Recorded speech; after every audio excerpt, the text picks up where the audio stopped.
Doctors and nurses of Reddit, what have been your why didn't you come in sooner moments? Former medic here.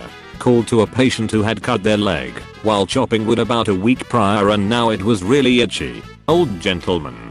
Didn't drive. Lived alone. Got to his house. Unwrapped the ungodly swollen leg to find that he tried to superglue the wound closed and maggots had commenced to growing inside. The itching he was feeling was the writhing maggots under his skin. On the plus side, the maggots likely kept him from developing sepsis. True. I was just expecting dry skin or something. Not, attack rice. Well, rice is now dead to me. Imaging guy here. I have a million of these. I work with vascular patients and wounds. Had a guy whose foot was completely broken sideways at the ankle. He had it still wrapped from when he left the hospital. He would use the stumpy part to move around on his wheelchair and leave little blood sponge prints on the floor. Another guy with bad ankle and foot wounds decided to stop going to wound care and was afraid to take the wraps off even after his foot started to stink. By the time I saw him his skin had kinda liquefied. Earlier on in my career I saw a guy with necrotizing wounds to both legs that had eaten to muscle in multiple places below the knee. I asked him how long they looked like that and he said about 2 years. Next time I saw him, he was bilateral above knee amp. Stump wounds. Just stump wounds. Take care of your feet, people. If you're diabetic and can't feel the bumps and scrapes, please check your feet regularly. Guy came in with a dead leg. Waited until it turned black and then decided to head to the ER. They tried an angiogram to open up blood flow, but it was way late for that. Guy had several clots in his lungs and legs.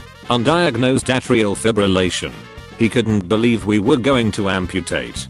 Kept asking me what else I could do. Go back in time a week ago and come in. Kinda around when it turned blue. It's amazing a person can have a dying leg.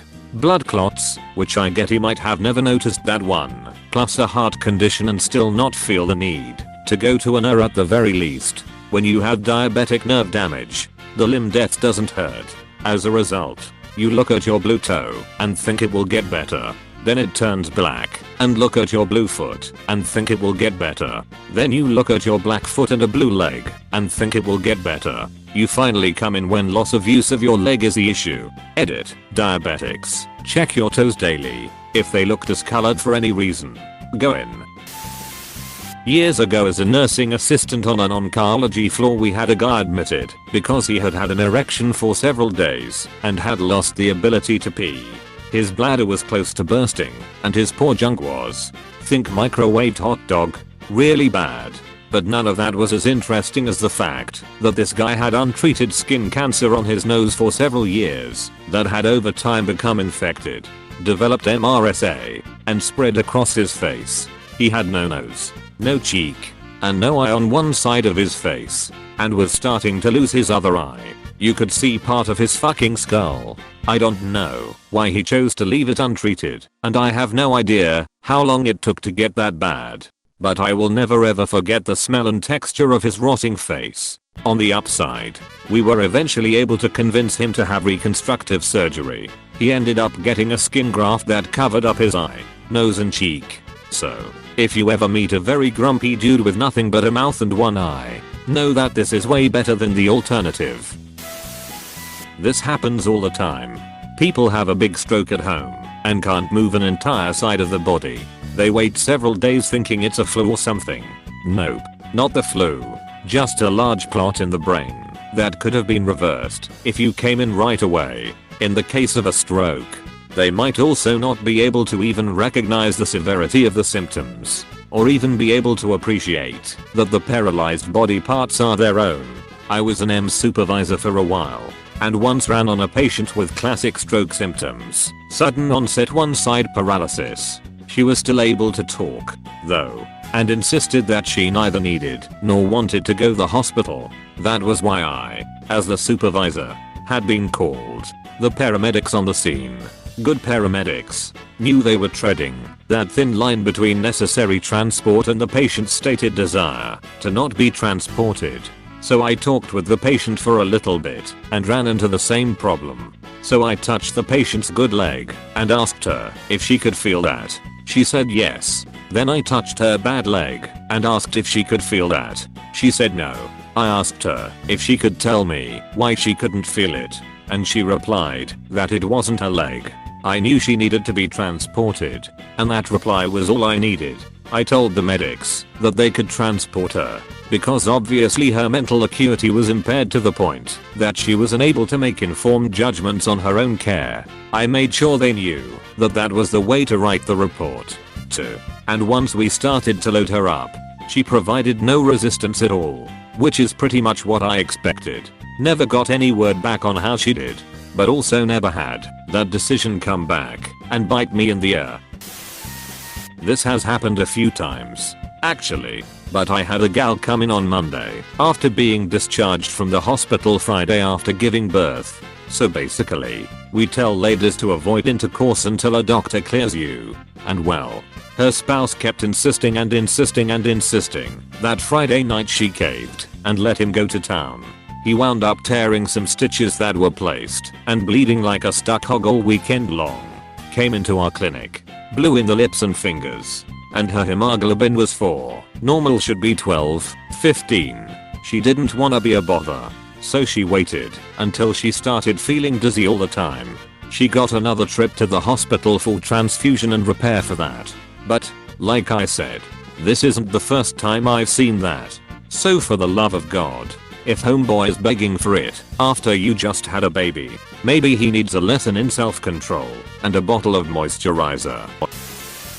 We once had a patient who went to emergency for abdominal pain and they discovered a fungating breast wound. Don't image search that she'd had for 2 years and hadn't gotten medical attention for. A biopsy and a PET scan later she was diagnosed with breast cancer with extensive liver, lung and bone mets. This was also in Australia, so it wasn't a money issue, just sad.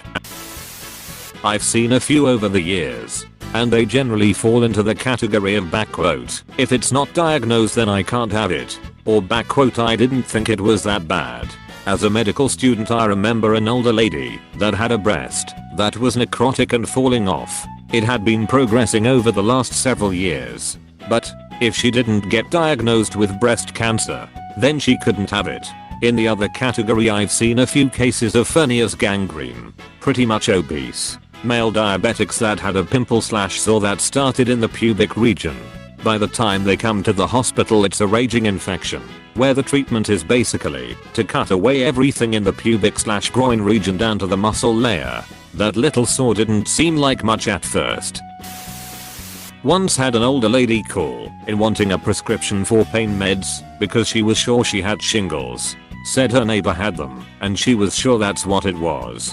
She hadn't been in for an exam in almost 2 years, so the doctor asked that she come in to be evaluated before a prescription could be given. She refused and called again the next day asking for a prescription. This went on all week. Her calling for pain meds, the doctor asking her to come in to be seen. She finally agreed to make an appointment. It wasn't shingles. It was a skin ulceration from advanced breast cancer. Why is it that older patients are always so stubborn? Part ignorance and part fear of the unknown. Not even just older people. A lot of people will wait until symptoms are super bad to get diagnosed with anything. Children's nurse here. My first week in pediatric ed we had a young girl, 6/7, come in with a really swollen jaw/face. Poor girl was unable to move her jaw without intense pain and hadn't been able to eat for several days. Turns out she had only just started cleaning her teeth for the first time ever and managed to develop several abscesses and rotten teeth in the process. To make it worse her mum told us she was recovering from the same procedures to remove most of her teeth because of almost the same thing. They didn't want to bother the GP as they thought she was just messing about to get out of school. I'm a doctor, and while working in R&D we had an older chap, possibly in his 70s, who several days prior to presentation had a sudden onset severe chest pain and vomiting while loading the car with shopping. He ignored it and struggled home.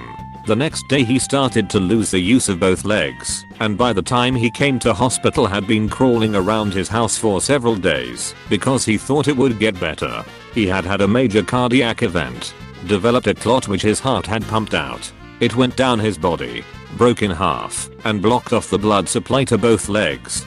He literally had dead legs. I don't know what ended up happening to him, but there was no way to save the legs, and I reckon the outcome was very poor, if not fatal. Edit, because there is a lot of USA assumption going on. This is in the UK, where healthcare is free at point of access, so debt is not a contributing concern for our patients.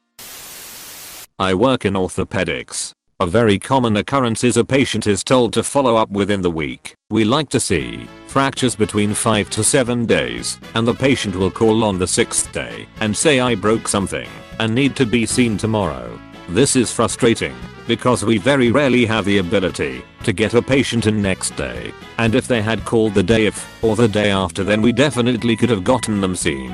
But my number one why didn't you come in sooner moment was getting a call from a patient who had broken their forearm 2 months ago and never followed up.